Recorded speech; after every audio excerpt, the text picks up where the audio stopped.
नमस्कार. जय श्रीराम. मी बापू शेठ.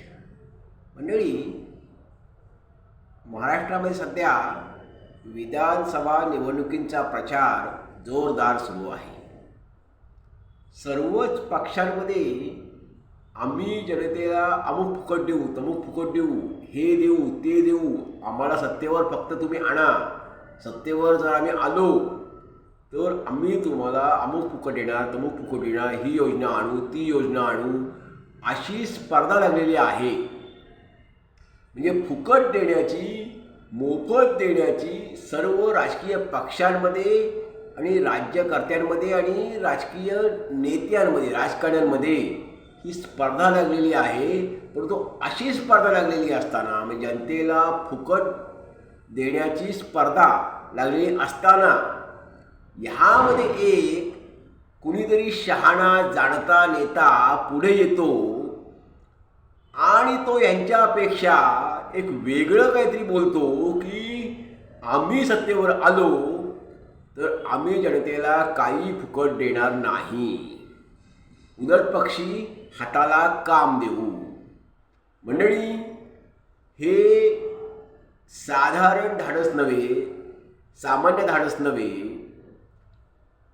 कारण जनतेला असं सांगणं निवडणुकीच्या ऐन रणधुमाळीमध्ये फुकट देण्याची स्पर्धा लागलेली असताना, जनतेला वेगवेगळी प्रलोभने, आमिषे दाखवण्याची, आमिषे देण्याची स्पर्धा लागलेली असताना असं कुणीतरी नेता एक सांगतो की आम्ही काही फुकट देणार नाही.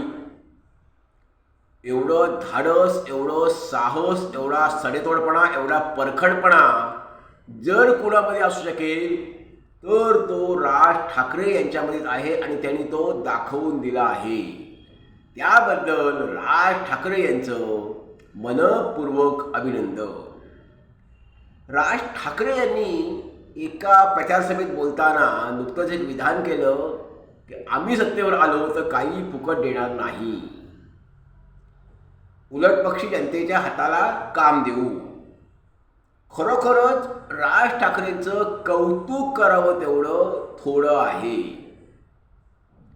आपण खुल्या दिलाने मनापासून राज ठाकरेंचं कौतुक केलं पाहिजे, त्यांचं अभिनंदन केलं पाहिजे. मंडळी, सर्वजण म्हणजे सर्वच पक्ष, सर्वच राजकीय नेते हे प्रवाह पतित होत असताना, प्रवाह सोबत जात असताना, त्यामध्ये जुने जाणते नेतेही शरद पवारांसारखे कुठेही मागे नसताना राज ठाकरेंसारखा एक नेता असं पुढे येतो आणि म्हणतो की आम्ही फुकट देणार नाही, ही खरोखरच अतिशय जाणतेपणाची आणि प्रगल्भपणाची ही आपल्या सर्वांसाठी एक गोष्ट आहे. सर्वांसमोर प्रगल्भतेचं एक चांगलं उदाहरण आहे. राजकीय प्रगल्भता, राजकीय परिपक्वता ह्याचं एक उत्तम उदाहरण आहे आणि ते राज ठाकरे यांनी आपणा सर्वांना दाखवून दिलेलं आहे. त्यामुळे त्यांचं आपण सर्वांनी मनपूर्वक अभिनंदन केलंच पाहिजे. मंडळी, लाडकी बहीण योजना ही 1500 रुपये प्रत्येक महिलेला या योजनेद्वारे मिळतातच. 3 महिन्यापूर्वी ही योजना 3 महिन्यापूर्वी योजना आली त्यावेळी त्यानंतर लगेचच संजय राऊत असं म्हणाले की आम्ही सत्तेवर आलो तर आम्ही 2500 रुपये देऊ. आत्ता नुकतीच एक मुख्यमंत्र्यांनी घोषणा केली की आम्ही सत्तेवर आलो तर पुन्हा सत्तेवर आलो तर आम्ही 2100 रुपये देऊ. म्हणजे जनतेला फुकट देण्याची किंवा आम्ही अमुक करू, तमुक करू, अमुक देऊ, तमुक सवलत देऊ, वीज मोफत देऊ, हे मोफत देऊ, अशी स्पर्धा लागलेली असताना कुणीतरी एक असं बोलतोय, ह्यामध्ये राज ठाकरेंसारखा म्हणून असं काही बोलेल ह्याची शक्यता कुणालाही वाटली नाही. ह्याचं कारण साधारणपणे प्रवाह राजकारणामध्ये वगैरे प्रवाहासोबत जाण्याचीच एक दुर्दैवाने परंपरा ही निर्माण झाली आहे की खरं आहे ते जनतेला किंवा समाजाला, म्हणजे निवडणूक हे खरं तर समाज प्रबोधनाचं एक माध्यम आहे. त्यामध्ये समाज प्रबोधन झालं पाहिजे, लोकांचं, जनतेचं प्रबोधन झालं पाहिजे, त्यासाठी निवडणूक आहे. त्यासाठी लोकशाहीमध्ये निवडणूक ठेवलेली आहे. मग खरंच आत्ता जनतेचं प्रबोधन होत आहे का? त्या माध्यमातून जनतेला खरंच तिच्या हिताच्या, भवितव्याच्या, भल्याच्या गोष्टी सांगितल्या जात आहेत का? की तिला फक्त जनतेला फक्त काही प्रलोभनं दाखवून, आमिष दाखवून, सवलतींचं गाजर दाखवून फक्त आपला राजकीय स्वार्थ साधून घेणं, राजकीय पोळी बाजून घेणं एवढंच उद्दिष्ट राहिलं आहे. निवडणूक जिंकणं, काही करून आमदार, खासदार किंवा आणखीन कुणी पदाधिकारी निवडून आणणं आणि सत्तेवर येणं, मग ते ग्रामपंचायत, नगरपंचायत, नगरपालिका, महापालिका, विधानसभा, लोकसभा कुठेही असेल, केवळ सत्तेवर येणं हेच लक्ष्य आहे का? आणि सत्तेवर आलं म्हणजे सगळं झालं का? समाजाचं, व्यक्तीचं, समाजाचं, देशाचं कल्याण झालं का? देशाची प्रगती झाली का? समाज आमचा सुसंस्कृत, प्रगल्भ, परिपक्व, विचारी होणार आहे का? उन्नत होणार आहे का? फक्त आपण निवडणूक जिंकलो, सत्तेत आलो की समाज प्रगत झाला का? मग ह्या गोष्टीचा कुठेतरी आपण विचार केला पाहिजे. सर्वांनीच विचार याचा केला पाहिजे. सर्व राज्यकर्त्यांनी, समाजऋणांनी ह्या सगळ्या गोष्टीचा कुठेतरी विचार करण्याची गरज आहे. मंडळी, खरंच फुकट देणं, जनतेला सगळ्याच गोष्टींची फुकटची सवय लावणं ही चांगली गोष्ट आहे का? या उलट श्रमाची सवय लावणं, त्यांना स्वावलंबी बनवणं, श्रम करायला शिकवणं, उपदेश करणं आणि भाग पाडणं ही खरं तर काळाची गरज आहे.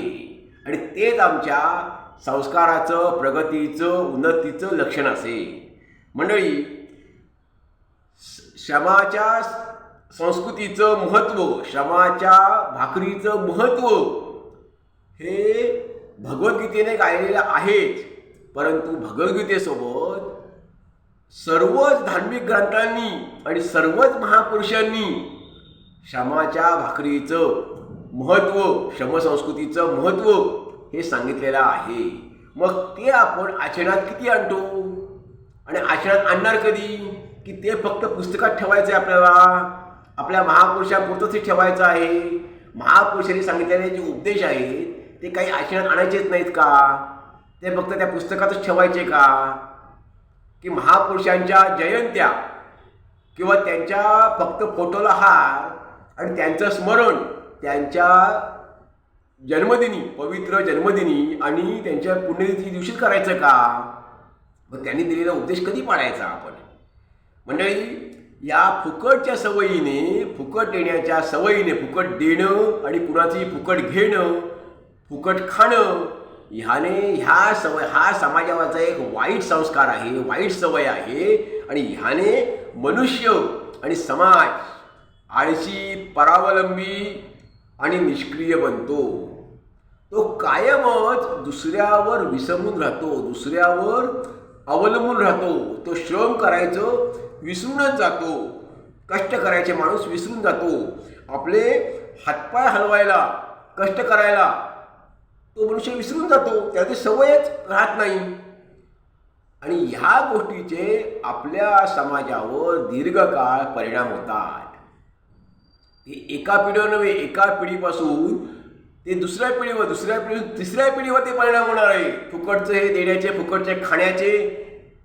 कारण आपल्याला फुकट मिळते, कशाला करायचं आपण? सरकार आपली काळजी घेते, सरकार आपल्याला देतंय, त्यामुळे कष्ट कशाला करायचे? शेती ओस पडू दे, जागा जमीन ओस पडू दे, काही करायचं नाही.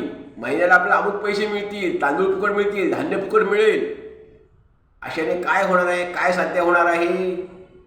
राष्ट्राची काय प्रगती होईल? आमचा समाज आणि राष्ट्र आळशी, आयंदी, परावलंबी, निष्क्रिय बनत राहील. मग आम्ही भगवद्गीतेचा महिमा काय गायचा?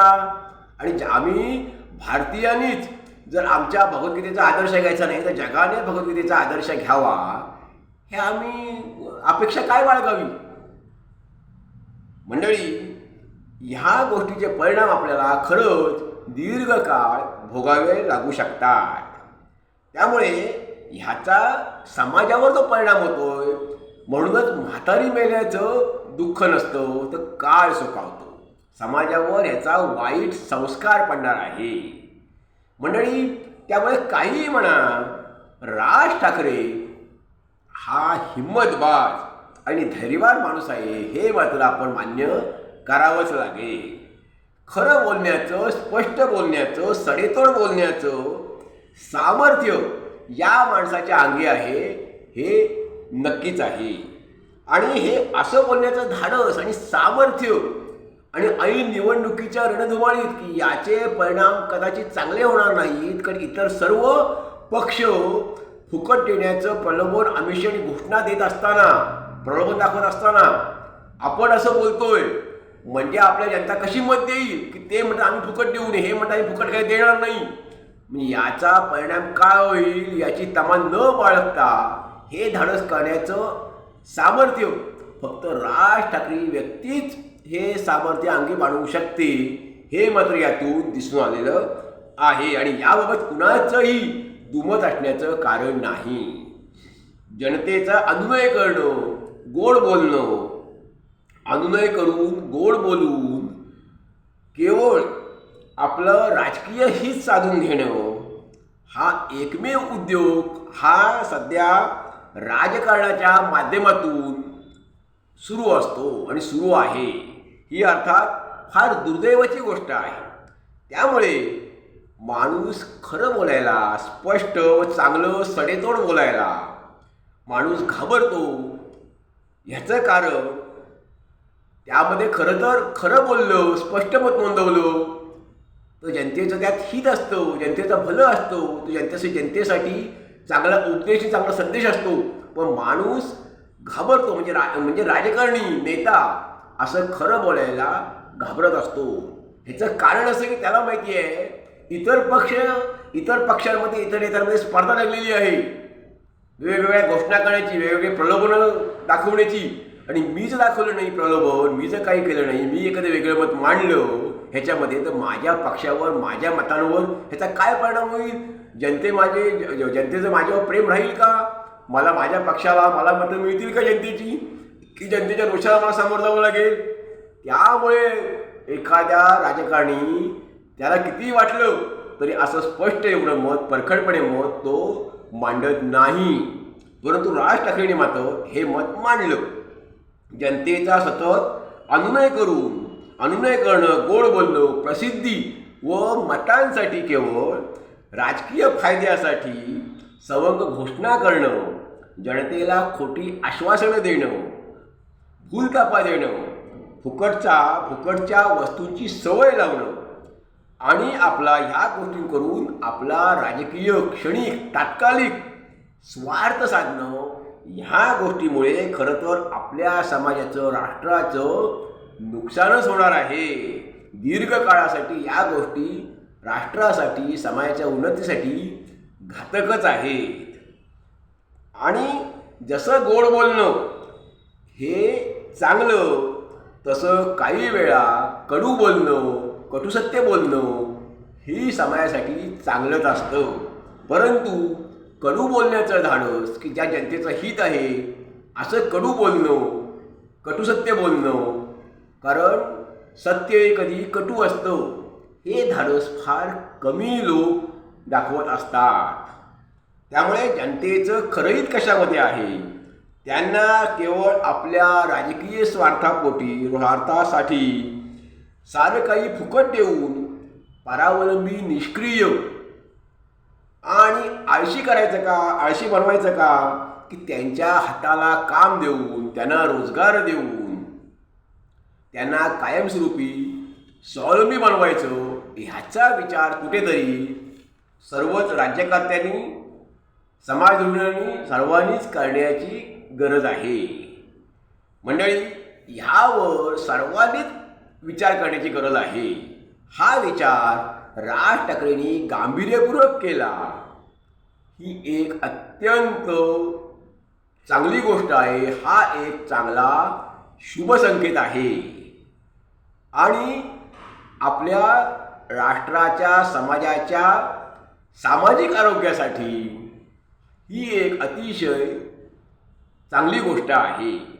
मंडळी, असं कुणीतरी जनतेच्या भल्याचं, खरं बोलण्याचं धाडस, स्पष्ट बोलण्याचं धाडस, परखडपणे आपलं मत मांडण्याचं धाडस, की ज्यामध्ये जनतेचं खरंही दडलेलं आहे, दीर्घकाळासाठीही दडलेलं आहे, असं बोलण्याचं धाडस जेव्हा प्रत्येक राजकारणी करेल तेव्हाच खऱ्या अर्थाने समाजाच्या, राष्ट्राच्या उन्नतीला खऱ्या अर्थाने सुरुवात होईल. मंडळी, यावर आपल्याला काय वाटतं? आपण आपलं जरूर मत नोंदवावं, अभिप्राय द्यावा. धन्यवाद. जय हिंद, जय भारत.